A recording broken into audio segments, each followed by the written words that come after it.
ሰላም ጤና ይስጥልን አድማጭ ተመልካቾቻችን ታህሳስ 15 2018 ዓ.ም ዕለታዊ መረጃዎችና ዘገባዎችን ይዤ መጥቻለሁ። መረጃና ዘገባዎችን እየተከታተላችሁ አብራችሁ እንድትቆዩ ነው በአክብሮት የምጋብዛችሁ። በዚህ ሰዓት ከያዝኳቸው መረጃዎች መካከል በተለይ በአፍሪካ ቀንድ በሱዳን በኢትዮጵያና በኤርትራ መካከል ያለውን አጠቃላይ ሁኔታ በተመለከተና የተባበሩ መንግስታት ድርጅት ያወጣውን ያሳስበኛል ያለውን ጉዳይ በተመለከተ ዝርዝር መረጃዎችን ወታደራዊ እንዲሁም ደግሞ ቀጠናዊ ትብብሮችን በተመለከተ ዝርዝር መረጃ አሰናድቻለሁ። እንዲሁም ደግሞ ባህር ዳር እንደዚሁ ዓለም አቀፍ የጦር አውሮፕላኖች በረራ ተደርጓል። ከዚህ ጋር በተያያዘ ምንድን ነው የሚለው መረጃ በዝርዝር ወደ እናንተ የማደርስ ይሆናል። እየተከታተላችሁ አብራችሁ እንድትቆዩ ነው በአክብሮት የምጋብዛችሁ።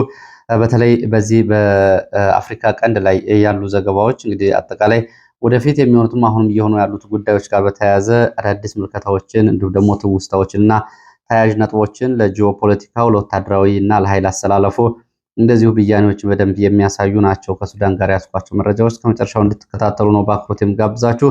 እነዚህን መረጃዎች እየተከታተላችሁ ሀሳብ አስተያየት ቢኖራችሁ ጥቆማ ዜናችን ሜል.ኮም ልታደርሱ ትችላላችሁ። ብዙዎቻችሁም ሀሳብ አስተያየቶቻችሁን እያደረሳችሁ ስለሆነ በእጅጉ ነው የማመሰግነው።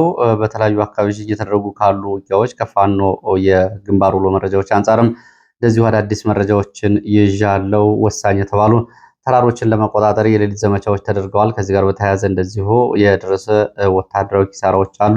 እነሱና ተሰማጅ መረጃዎችን በሁሉም አካባቢዎች በአምባሰል፣ በጎንደር፣ በጎጃም፣ በወሎና በተለያዩ አካባቢዎች ያሉትን አካትቼ አደርሳችኋለሁ። አምባሰል ወሎ ውስጥ ነው። እነዚህ መረጃዎች እየተከታተላችሁ አብራችሁን ስትቆዩ ቴሌግራም፣ ዋትስአፕ፣ ሜሴንጀር የእናንተን ሀሳብና አስተያየቶች ለመቀበል እንደዚሁ የሚችሉ የአድራሻ መቀበያ ማህበራዊ ሚዲያ መልእክት መላላኪያ መንገዶች ናቸው። በእጅጉ አመሰግናለሁ። መልእክቶችን ልካችሁልኛል። ከላካችሁልኝ መልእክቶች መካከል እንግዲህ በተለይ በአዲስ አበባ እየተፈጸመ ያለውን አፈሳ በተመለከተ እንደዚሁ ተጨማሪ መረጃዎችን አድርሳችሁኛል። አመሰግናለሁ። በአዲስ አበባ በተለያዩ አካባቢዎች እንደዚሁ አዲስ የጅምላ አፈሳና እስራት ተጠናክሮ ቀጥሏል የሚል መገናኛ፣ ፈረንሳይ፣ አዲሱ ገበያ አካባቢ መረጃዎችን አድርሳችሁኛል። አመሰግናለሁ። ከዚህ ጋር በተያያዘ እንደዚሁ የሚሊሻ ገንዘብ አዋጡ በሚል በከፍተኛ ሁኔታ ምሬት ውስጥ ገብተናል በሚል እንደዚሁ ከአማራ ክልልና ከኦሮሚያ ክልልም እንደዚሁ ቅሬታዎችን አድርሳችኋል። አመሰግናለሁ። በሌላ ጊዜ በተጨማሪ መረጃዎች የምመለስባቸው ይሆናል። በሰሞኑን መነጋገሪያ ከሆኑ ጉዳዮች አንዱ የጋምቤላ ቀጠና ነው። ይህንን በተመለከተ የተባበሩ መንግስታት ድርጅት እንደዚሁ መግለጫ አውጥቷል። በመግለጫው ለስደተኞቹ ምግብና ውሃ ማቅረብ አልተቻለም፣ አቋርጫለሁ ማለቱንና በስደተኞች ጉዳይ እየተሰጡ ያሉ ኃላፊነት የጎደላቸው ሚዲያዎች ግጭቱን እያባባሱት እንደሆነና ግጭቱ በሰላማዊ መንገድ እንዲፈታ በሚል የተባበሩ መንግስታት ድርጅት የስደተኞች ኮሚሽን በጋምቤላ ያወጣው መግለጫ እንደዚሁ ኢትዮጵያን ከተመለከቱ ትላንትና ዓለም አቀፍ መግለጫዎች መካከል አንዱ ነው። በዚህ ቀጠና እንግዲህ ሰሞኑ የተቀሰቀሰውን ግጭት ተከትሎ በተለይ ከደቡብ ሱዳን ወደ ኢትዮጵያ መግባት በግማሽ ሚሊዮን የሚጠጉ የኒውዮር ተወላጆችን በተመለከተ እየተሰራጩ ያሉ መረጃዎች እና በአካባቢ የተቀሰቀሰው ግጭት እጅግ አሳሳቢ እንደሆነና ይሄ በሰላማዊ መንገድ መፈታት እንዳለበት ነው የተባበሩ መንግስታት ድርጅት ይህንን መግለጫ እየሰጠው።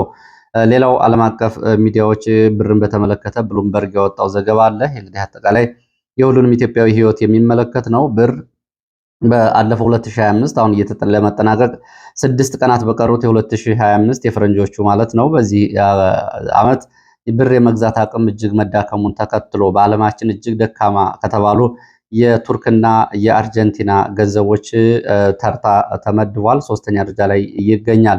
እጅግ የመግዛት አቅሙ የተዳከመ ገንዘብ ተብሎ ይሄ እንግዲህ በዜጎች አጠቃላይ ህይወትና ዕለት ተዕለት እንቅስቃሴ ላይ የሚኖረው ጫና እንግዲህና ጥሪትና ሀብትንም እንደዚሁ በዚሁ ልክ ይዞ በመውረድ ደረጃ ያለው አጠቃላይ የብር የመግዛት አቅም መዳከም የሁሉም ኢትዮጵያዊ ዕጣ ፈንታና አሁን ብልጽግና አምጥቼዋለሁ የሚለውን ሚራክል የሆነ የኢኮኖሚ እድገት በተቃራኒው የሚያሳይ ሪፖርት ነው። ከዶላር አንጻር በ15 በመቶ አሽቆልቁሏል ነው የተባለው ብር የመግዛት አቅሙ። እንግዲህ በአንድ አገር የመገበያያ ገንዘብ በተዳከመ ቁጥር በዜጎቹ ላይ ያለው ኢኮኖሚያዊ ጫና እንደውም ደግሞ እንደ ኢትዮጵያ ባሉ ከአብዛኛውን የውጭ ምርቶችን እያስገቡ ከሚተዳደሩ ሀገሮች አንጻር የዶላር እና የብር እንደዚህ በዚህ ልዩነት ማሽቆልቆል እና የመግዛት አቅም መዳከም ያለው ሁኔታ ለኢትዮጵያውያን እንግዲህ ምን ያክል ፈተና እንደሆነ 2025 ይሄ ማሳያ ነው። ወደ መረጃዎቹ ነው የምሄደው። እንግዲህ ወደ መረጃዎቹ በቀጥታ ሲሄድ በተለይ ከቀናትና ከሳምንታት በፊት በዚህ ዘገባ ስተከታተሏቸው የነበሩትን ጉዳዮች በተመለከተ አሁን የተባበሩት መንግስታት ድርጅትና ዓለም አቀፍ ሚዲያዎች ትኩረት የሰጧቸው ሆነዋል። ይህ እንግዲህ በኢትዮጵያና ሱዳን ድንበር ያለውን መረጃ ነው የማስቀድመው። እንግዲህ ከቀናትና ከሳምንታት በፊት ሱዳን ጉዳይ በተመለከተ ተከታታይ ዘገባዎች በዚህ ሚዲያ መውጣታቸው ይታወቃል። ከዘገባዎቹ መካከል የሱዳን ብሔራዊ ጦር ድጋፍ እና በኢትዮጵያ ታጥቀው የሚታገሉ ኃይሎች ድጋፍ በሚል አንድ መረጃ መውጣቱ ይታወቃል። በተለይ ለህወሓት ታጣቂዎች ከጦር ካምፕ እስከ አየር ወይም ደግሞ ሰው አልባ ድሮን ስልጠናዎች እየተሰጠ የሚገኙበት የሱዳን ቀጠና ሌሎችም ያለው እንደዚሁ ድጋፍን ጨምሮ የሱዳንና የኤርትራ ወታደራዊ ትብብር የግብፅና በሱዳን ሁለንተናዊ እንግዲህ በተለይ አሁን ግብፅ በሱዳን ጉዳይ ሁለንተናዊ አዛዥና ናዛዥ በመሆኗ የካይሮና የአስመራ ተደጋጋሚ ስምምነቶች የሶስትዮሽ ውልና ስምምነቶች ሱዳንን በተመለከተ ካይሮና አስመራ ያዟቸው አቋሞች እና ወታደራዊ ስምምነቶችና ድጋፎችን በተመለከተ እንግዲህ በኢትዮጵያ ላይ በቀጥታ የሚያመጡት ተጽዕኖ ምን ሊሆን ይችላል የሚለው በተደጋጋሚ ዘገባ ሲወጣ ነበረ። የሱዳን የውስጥ ጦርነትን ተከትሎ ጎረቤት ሀገራት የተለያየ ጎራ አሰላለፍ ውስጥ ይገኛሉ።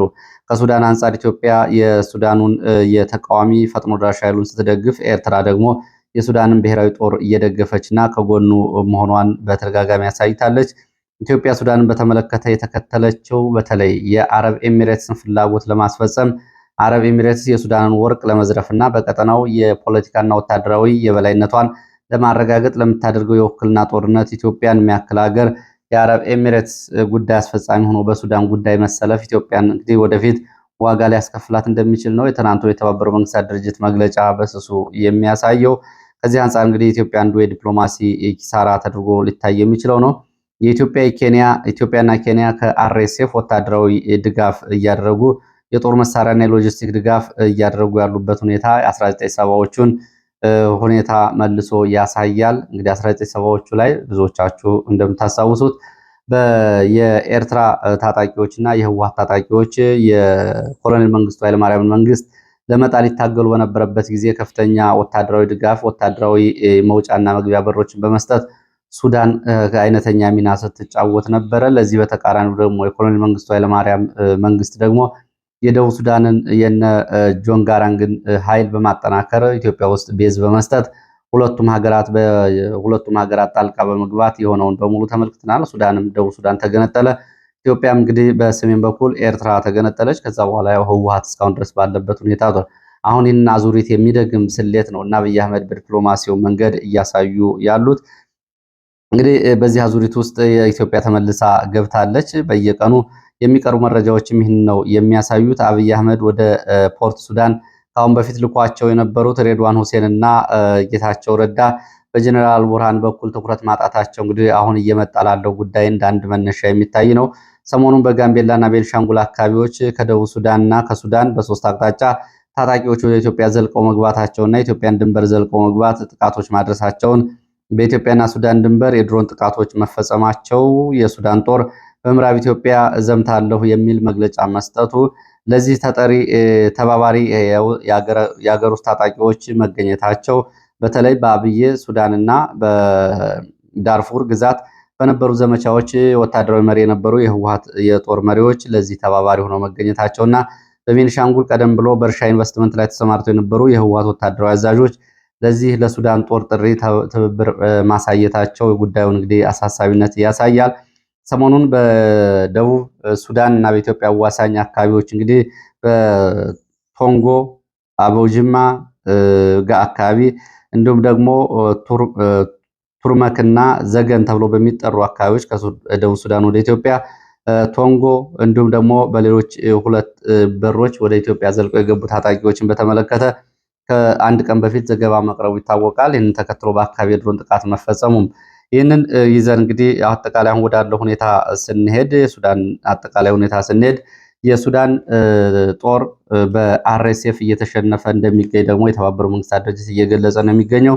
አርኤስኤፍ በምዕራብ ሱዳን በኩል እንደገና ወታደራዊ ድል እየተጎናጸፈ መምጣቱ፣ ከምስራቅ በኩል እንደዚሁ ከኢትዮጵያ የአርኤስኤፍ ታጣቂ በኢትዮጵያ ኬንያ እና ዩናይትድ አረብ ኤሚሬትስ ትብብር እና ድጋፍ የጦር ቤዝ ይዞ ዘመቻዎችን በምስራቅ ሱዳን በኩል ይጀምራል የሚለው ከባድ የሱዳን ጦር ስጋት ከደቡብ ሱዳን ውስጥ የአርኤስኤፍ የጦር ቤዝ ይዞ መገኘቱ በደቡብ ሱዳንም እንደዚሁ እንግዲህ ፈጥኖ ደራሽ ኃይል የሚባለው የጦር ቤዝ ይዞ እንደሚገኝ መረጃዎች ጠቁመዋል። ይህም ከአረብ ኤሚሬትስ የሚመጣ የጦር መሳሪያን ያራግፋሉ። የታጣቂዎቹ ሕክምና ማዕከል ተገንብቷል።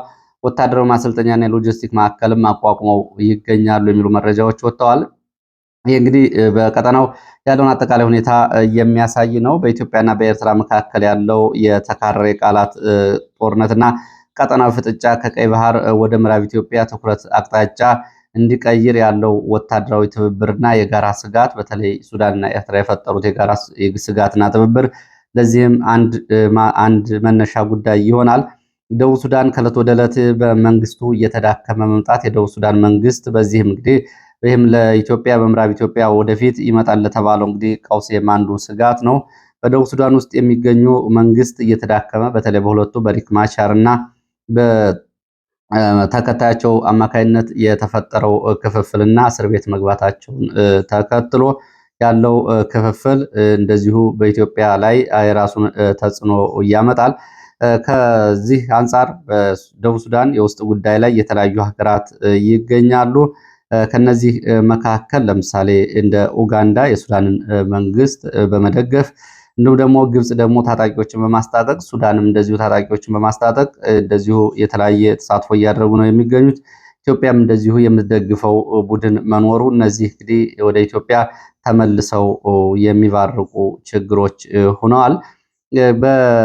እንግዲህ በዋናነት የአብይ አህመድ መንግስት የሱዳንን ዲፕሎማሲያዊ መንገድ የደገፈበት ሁኔታ ከባድ ዋጋ ኢትዮጵያን ያስከፍላል። ይሄ የተሳሳተ መንገድ ነው። ሱዳንን የሚያክል ትልቅ ሀገር በማስቆጣቱ የዲፕሎማሲያዊ ግንኙነታቸው ከ40 ዓመታት በኋላ እንደዚሁ ለኤርትራና ለህዋት ተመልሶ በእነሱ እጅ እንዲገባ ያደረገው የአብይ አህመድ ስህተትና በቀጠናው እየተከተለ ያለው የዲፕሎማሲ ደረጃ ዝቅተኛ መሆን ነው። በዚህም እንግዲህ በአፍሪካ እና የመካከለኛው አረብ ሀገራት በሱዳን የውስጥ ጦርነት እየተሳተፉ መሆናቸውና ከኢትዮጵያ አንጻር የተለያየ ፍላጎት የያዙ ሀገራት በመኖራቸው በኢትዮጵያ ላይ ከባድ አደጋና ስጋት ይዞ እየመጣ ነው። ኢትዮጵያ በምዕራብ በኩል አዳዲስ ስጋት ላይ እየጣላት ይሄ ጉዳይ ነው። ትላንትና የተባበሩት መንግስታት ድርጅት እንግዲህ እነዚህ ከላይ የቀረቡትን አጠቃላይ ጉዳዮች በተመለከተ ጠቅለል ባለ መንገድ ይህንን ስጋቱን በጸጥታው ምክር ቤት ላይ ይፋ አድርጓል።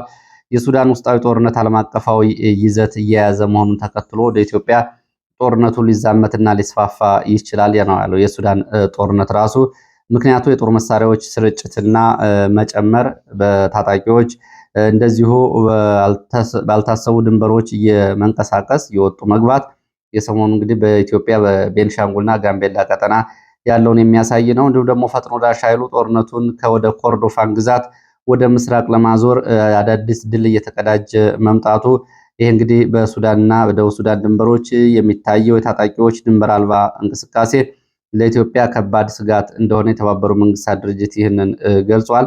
ከዚህ ጋር በተያያዘ እንግዲህ እጅግ አሳሳቢ በመሆኑ ይህ ጉዳይ በጸጥታው ምክር ቤት ካሊድ ኬሪያ ማብራሪያ ተሰጥቶበታል። እንግዲህ እነዚህ አጠቃላይ ችግሮች መነሻቸው ምንድን ነው ከተባለ ግን አብይ አህመድ ሱዳንን በተመለከተ የተከተለው የተላላኪነት ዲፕሎማሲ ነው። አረብ ኤሚሬትስ በሱዳንን በማተራመስ የሱዳንን ሀብት ለመቆጣጠር ከሌሎች ሀገራት ጋር የገባችበትን ጉዳይ በተመለከተ አብይ አህመድ እንግዲህ እንደ መንግስት ለብዙ ዓመታት ድንበር ላይ ብዙ ነገሮችን የሚጋሩ ሀገራትን ጥቅም ማስጠበቅ ሲገባው ፈጥኖ ደራሽ ወይም ደግሞ አማጺ ቡድን ጋር በመተባበር የአረብ ኤሚሬትስን ፍላጎት ለማስፈጸም የተላላኪ ዲፕሎማሲ ሚና መወጣቱ በሱዳን አቅጣጫ ከኢትዮጵያ ጋር እየመጣ ላለው አደጋ አንዱ ማሳያ ነው። ከዚህ ጋር በተያያዘ አሁንም የአረብ ኤሚሬቶች ወታደራዊ ስምሪት በዚህ ቀጠና እንደጨመረ ነው። ከዚህ ቀጥሎ ያለው መረጃም በአንድ ማሳያነት ይህንን ይገልጻል። ባህር ዳር እንግዲህ ባህር ዳር ከተማ መነሻውን ከአረብ ኤሚሬትስ ሳርጃ ተብሎ ከሚጠራው ቦታ ያደረገ ግዙፍ የጦር ዕቃ ጫኝ አውሮፕላን ባህር ዳር አየር ማረፊያ ደጃዝማች በላይ ዘለቀ አየር ማረፊያ ማረፉን የሚያሳዩ መረጃዎች እየወጡ ነው የሚገኙት። እነዚህ ይሄ ግዙፍ የጦር መሳሪያ ራሻ ሰራሽ የጦር ዕቃዎች መጫኛ አውሮፕላን ነው። ባለቤትነቱ የዩናይትድ አረብ ኤሚሬትስ እንደሆነ ነው የተገለጸው። ከዚህ በፊት አዲስ አበባ በተደጋጋሚ ያርፉ ነበር ቦሌ አየር ማረፊያ በካርጎ በኩል። አሁን ባህር ዳር ማረፉ ነው የተሰማው። እንግዲህ ሳርጃ ተብሎ ከሚጠራው ግዛት የተነሳው ይህ አውሮፕላን የጦር ዕቃ ጫኝ ነው። ከ50 ቶን በላይ የሚሆን ክብደት የመሸከም አቅም ያለው እንደሆነ ተገልጿል። የዩናይትድ አረብ ኤሚሬትስ መከላከያ ንብረት እንደሆነ ነው የተገለጸው። ባህር ዳር ያረፈበት ምክንያት በውል አልታወቀም። እንግዲህ አውሮፕላን ሻርጃ ተብሎ ከሚጠራው በቀጥታ ወደ ባህር ዳር በረራ ማድረግ ነው ባህር ዳር ያረፈው።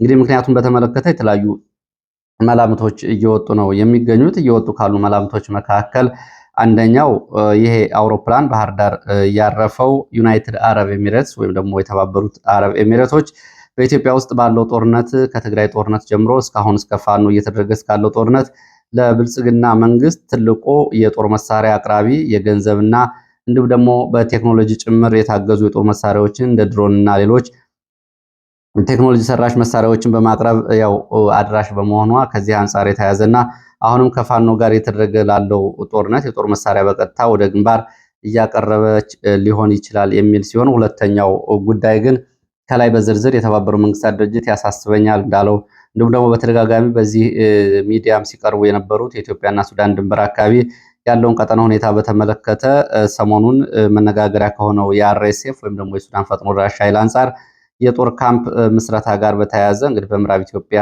ያው የጦር ካምፕ መስረቱ ተገልጿል።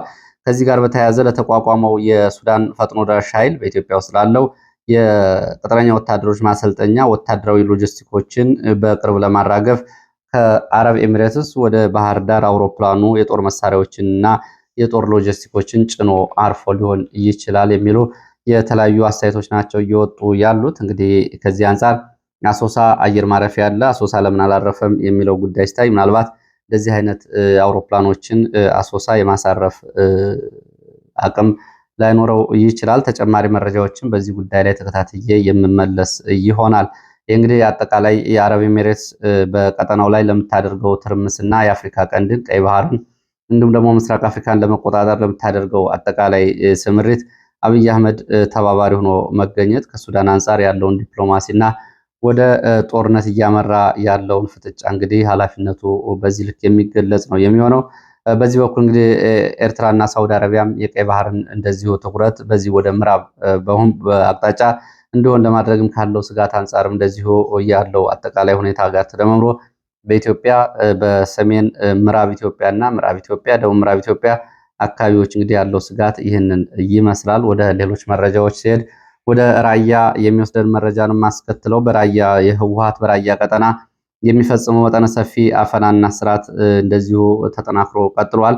እየፈጸመ ያለው ስርዓትን ተከትሎ እስካሁን 93 በላይ ሰዎች በሁለት ቀናት ውስጥ ታስረው ወደ ወታደራዊ ካምፕ ተወስደዋል። ካለማጣ ከተማና ዙሪያው አፈና ከተፈጸመባቸው ውስጥ ማይጨው መሆኒ እየተወሰዱ መኖራቸውንም የወጡ መረጃዎች ያሳያሉ።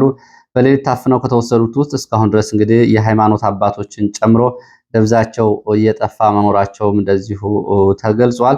ያሉበት አልታወቀም። እንግዲህ በዚህ ሰዓት እንግዲህ ህወሓት ታፍነው ከተወሰዱ ውስጥ ያሉበት ያልታወቀና ደብዛቸው የጠፋ ይገኙበታል። በሌላ በኩል ህወሓት በዚህ ቀጠና በተለይ እንግዲህ እነዚህ የሰሜን ወሎ አካባቢዎች ላይ ላለፉት 2 ዓመታት እንደዚሁ በሰሜን ወሎ ስር ሆነው ሲተዳደሩ ከዛ በኋላ እንደዚሁ የፕሪቶሪያዊ ሰላም ስምምነት ተከትሎ ህወሓት ታጣቂ ባሰፈረባቸው የራያ አላማጣ፣ የራያ ባላ፣ የአላማጣ ከተማ፣ ኮረም፣ ወፍላና ዛታ አካባቢዎች አዲስ ትዕዛዝ ህወሓት አስተላልፏል።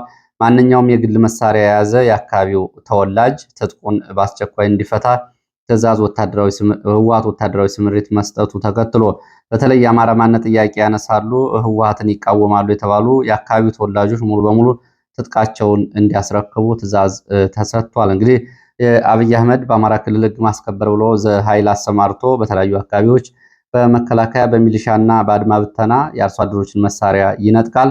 በዚህ ቀጠና ደግሞ ህወሓት እንግዲህ አማራ ማንነት አላቸው ያለው ከእንግዲህ ከአድዋና ከትግራይ አካባቢ የመጡ የህወሓት ታጣቂዎች ደግሞ የራያን ህዝብ ትጥቅ እናስፈታለን በሚል ኮማንደር ጸጋዬ እና የአርሚ 24 አዛዦች ይህንን ትዕዛዝ መስጠታቸው ነው የተገለጸው። መሳሪያውን እንዳስረክብ የማያስረክብ ከሆነ የኃይል አማራጭና እርምጃ እንዲወሰድ እነ ኮማንደር ጸጋዬ እና የአርሚ 24 አዛዦች ትዕዛዝ ሰጥተዋል። በይህንን ተከትሎ እንግዲህ በዚህ ወታደራዊ ትዕዛዝ ትጥቅ አንፈታም ያሉ የአካባቢ ተወላጆች ሰሌን ውሃ፣ ዋጃ፣ አብሌ ተብሎ የሚጠሩ ጣቢያዎች ላይ በርካቶቹ ታስረው ይገኛሉ። ህወሓት እንግዲህ ይህንን ተከትሎ የተፈናቃይ አጀንዳዎችን ሰሞኑን በተፈናቃይ ጣቢያዎች የሚገኙ የተከሰተውን ረሃብ አጀንዳዎችን ለወታደራዊ እንቅስቃሴ ሽፋን በውስጣዊ መንገድ እየተጠቀመበት ነው የሚሉት የመረጃ ምንጮች በማሳያነት በራያ ቀጠና ያለውን ብቻ ይህንን አንስተዋል። ራያ አካባቢ ያሉ መረጃዎች እንግዲህ ይህንን ነው የሚያሳዩት። በራያ ቀጠና ያለው የኢትዮጵያ ኦርቶዶክስ ተዋሕዶ ቤተክርስቲያን መዋቅር ሙሉ በሙሉ እንዲፈርስ በተሰጠው አቅጣጫ መሰረት ህወሓት እንግዲህ መዋቅሩን አፍርሷል። ከዚህ ይህንን ተከትሎ እያንዳንዱ አብያተ ክርስቲያናት ከ100 ሺህ እስከ 700 ሺህ የኢትዮጵያ ብር ድረስ ለትግራይ የቤተ ክህነት ላቋቋሙት ቤተ ክህነት ለሱ እንዲከፍልና ይሄ ገንዘብ ደግሞ ለታጣቂዎቹ ማጠናከሪያ እንዲውል በዚህ በራያ ሀገረ ስብከት የሚገኙ 217 አብያተ ክርስቲያናት ይህንን ገንዘብ እንዲከፍሉ እንደዚሁ በወታደራዊ ትዕዛዝ ተሰጥቷል። ይህንን ገንዘብ የማይከፍሉ ከሆነ እንግዲህ ያው ምን እንደሚጠብቃቸው ወደፊት የሚታይ ነው የሚሆነው። በዚህ በራያ ካለው ጉዳይ ሌላው የህወሓት ታጣቂዎች ስምሪት ሲሆን ካለማጣ ከተማ አየር ማረፊያ መረዋ ዘለንጎ በመንቀሳቀስ አዲገፍሪ ተብሎ የሚጠራውን ተራራማ ስፍራ የህወሓት ታጣቂዎች ትላንትና ተቆጣጥረዋል። አመሻሹን ተራራውን የተቆጣጠሩት የህወሓት ታጣቂዎች የቡድን መሳሪያዎችንና የውጊያ መነጽሮችን በመያዝ እንደሆነ የዓይን እማኞች ገልጸዋል።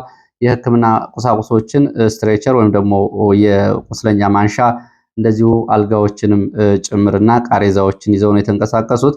መከላከያ በላስታ ቀጠና ከሙጃና እንዲሁም ደግሞ ከዋግ በመቀነት ጋሪያ በሐሙሲት በቀይ ባህራን በኩል ወደ መረዋና ግራ ካሶ ኮረምና አለማጣ ከተሞች መካከል ሊሰፍር ነው የሚል መረጃ ሰምተናል በሚል ነው ታጣቂዎቹ ይህንን ተራራ ቀድመው እየተቆጣጠሩት መሬቱን እንደያዙ ታውቋል። በተያያዘ መረጃ ኮማንድ ፖስቱ በአጭር ጊዜ አለማጣና ኮረም ከተሞችን ለቆ እንዲወጣም ግፊት እያደረጉ መሆኑን ነው መረጃዎች የሚያሳዩት። መረዋ ወደሚገኝ ቦታ ደግሞ አቆጅራ፣ ሶሪያ፣ ጸጸራ ተብሎ የሚጠሩ አካባቢዎች የነበሩ ታጣቂዎችን ሙሉ በሙሉ የትግራይ ክልል ፖሊስ መለዮ በማልበስ ታጣቂዎቹን መረዋ ተብሎ የሚጠራ ወደ አንድ ካምፕ አስገብተዋል ነው የተባለው። ቁጥራቸው ወደ 200 ይደርሳል ተብሏል። እንግዲህ ለአንድ ጣቢያ 200 ፖሊስ እና ዩኒፎርም የለበሰ ያስፈልጋል የሚለው ጉዳይ ሲታይ እንግዲህ ካለው አጠቃላይ ሁኔታ ጋር የሚገናኝ ነው የሚሆነው። ወደ ሌሎች መረጃዎች ሲሄድ ወደ ግንባር መረጃዎች ነው የሚሄደው። ወደ ግንባር መረጃዎች ሲሄድ ወደ ምስራቅ ጎጃም የሚወስደን መረጃ ማስቀደም ጀምራለሁ። ምስራቅ ጎጃም ቢቡኝ ወደ ጮቄ ተራሮች ከተንቀሳቀሰ የመከላከያ አድማ ብተናና የሚሊሻ ኃይል ጋር በተደረገ ውጊያ ሰብአዊ፣ ቁሳዊና ወታደራዊ ኪሳራ መድረሱ ታውቋል። መች ወይም ደግሞ ልዩ ኦፕሬሽን የሚፈጽም ኃይል በሚል ከተለያዩ ክፍለ ጦሮች ሰብአዊ፣ ቁሳዊና ወታደራዊ ተሰባስቦ ወደ አካባቢው ከዘመተው የመከላከያ እና እግረኛ ኃይል ጋር በተደረገ ውጊያ ሰብአዊ፣ ቁሳዊና ወታደራዊ ኪሳራ መድረሱ ነው የታወቀው። በዚህ ተውጣጡ እንግዲህ በተለይ ከደንበጫና ከደጋ ዳሞት መግቢያ ከሁለቱ አቅጣጫዎች ጮቄ ተራሮችን ለመያዝ ነው ኃይል ተውጣቶ እንቅስቃሴ አድርጎ የነበረው። ለ4 ቀናት በጮቄ ተራሮች የሚቆይ ዘመቻ ታቅዶ ስምሪት ተሰጥቶ የነበረ ቢሆንም የተንቀሳቀሰው ኃይል ጋር በተደረገው ውጊያ ወደኋላ ሊመለስ ችሏል። ትላንትና በተለይ ከ9 ሰዓት እስከ 11 ሰዓት በተደረገው ውጊያ ወደ አካባቢ የገባ እግረኛ የመንግስት ኃይል አድማ ብተና፣ መከላከያና ሚሊሻ ወደኋላ ለቆ ወደ ደንበጫ ከተማ ተመልሶ ገብቷል ነው ያሉት። ይሄ የሆነው ደግሞ ፋኖ ቀድሞ መረጃ ይዞ ስለነበር የተራሮቹን ዋና ዋና መንገዶች በመያዙና ለዚሁ ያጸፋ ምላሽ መስጠቱን ተከትሎ ነው። የደረሰው ጉዳት ግን በውል አልታወቀም። ይህንን ተከትሎ ዛሬ ረፋድ በዚሁ ቀጠና በደንበጫ ማቻከል እንዲሁም ደግሞ ጮቄ ተራሮች ወደ ቢቡኝ ቀጠና የሰው አልባ አውሮፕላኖች ወይም ደግሞ የድሮኖች ስምሪትና አሰሳ እየተደረገ እንደሆነ በጧት የወጡ መረጃዎች ጠቁመዋል። ምናልባት ተያያዥ ጉዳዮች አሰሳ ከተደረገ ጥቃት ሊኖር ይችላል። እሱ ካለ መረጃውን ወደ እናንተ የማደርስ ይሆናል። ሌላው ትላንትና ምስራቅ ጎጃም እንደዚሁ ሉማሜ አንበር ቀጠና እንግዲህ በነበረው ውጊያ ከፍተኛ ሰብአዊ፣ ቁሳዊ ጉዳት ደርሷል።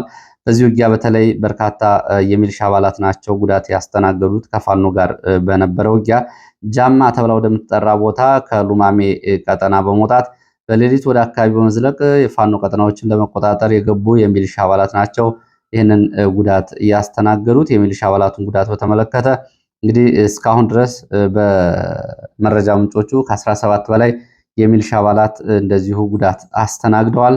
በዚህ በኩል ፋኖ 45 በላይ የሚሆኑ ሙትና ቁስለኛ ሲሆኑ ሙት ሲሆኑ 22 ቁስለኛ እንዲሁም ደግሞ ከ27 በላይ ነፍስ ወከፍ መሳሪያዎች እንደዚሁ በፋኖ እጅ መግባታቸውንና ትልቅ ድል መቀዳጀቱን ፋኖ አስታውቋል። በዚህ በኩል እንግዲህ በሌላ አቅጣጫ ደግሞ ከደብረ ኤልያስ ከተማ በሌሊት ወደ ማርዘነብ ተብሎ ወደሚጠራ ቀጠና በመግባት የሌሊት የጸረ ሽምቅ ዘመቻ ለማድረግ የወጣ የመከላከያ አድማ ብተናና የሚልሻ ኃይል ላይ ድንገተኛ ጥቃት ተፈጽሟል። በጥቃቱ የደረሰው ጉዳት በዝርዝር አልታወቀም።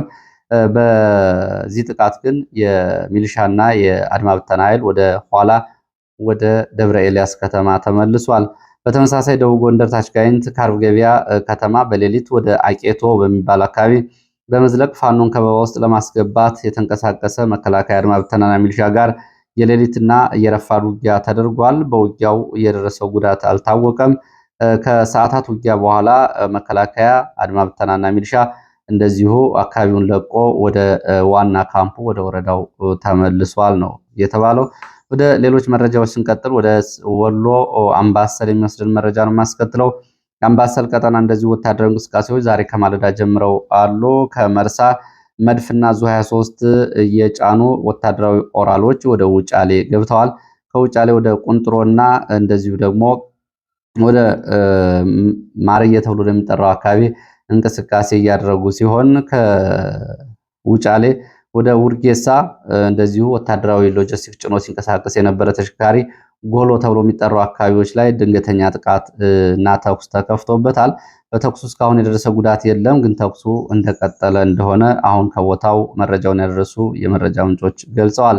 ሌላው መረጃችን ቀይ ባህርን በተመለከተ እንደዚሁ በቀይ ባህር ቀጠና በኢትዮጵያ መንግስት የሚደገፈው የኤርትራን መንግስት በኃይል ለመጣል የሚንቀሳቀሰው የታጣቂ ኃይል የቀይ ባህር አፋር ዲሞክራሲያዊ ድርጅት እያለ ራሱን የሚጠራው ኃይል በኤርትራ መንግስት የሰብአዊ መብት ጥሰቶች እየተፈጸሙ ነው በሚል መግለጫ ሰጥቷል። ይህንን ደግሞ የኢትዮጵያ የመንግስት ሚዲያዎች እና የመንግስት ደጋፊ የብልጽግና ገጾች መረጃውን እየተቀባበሉት ይገኛሉ። እንደ ድርጅቱ ከሆነ ለአፍሪካ ህብረት ሂውማን ራይትስ ኮሚሽን 120 ገጽ ያለው የሰብአዊ መብት ጥሰቶችን የሚያሳይ ሰነድ አቅርበናል። ከ100 ሺህ በላይ የአፋር ቀይ ባህር አፋሮች በኢትዮጵያ ውስጥ በስደት ገብተው ተፈናቅለው ይገኛሉ። 40 ሺህ የሚሆኑት ያልተመዘገቡ፣ 60 ሺህ የሚሆኑት ደግሞ የተመዘገቡ እንደሆኑ ገልጿል።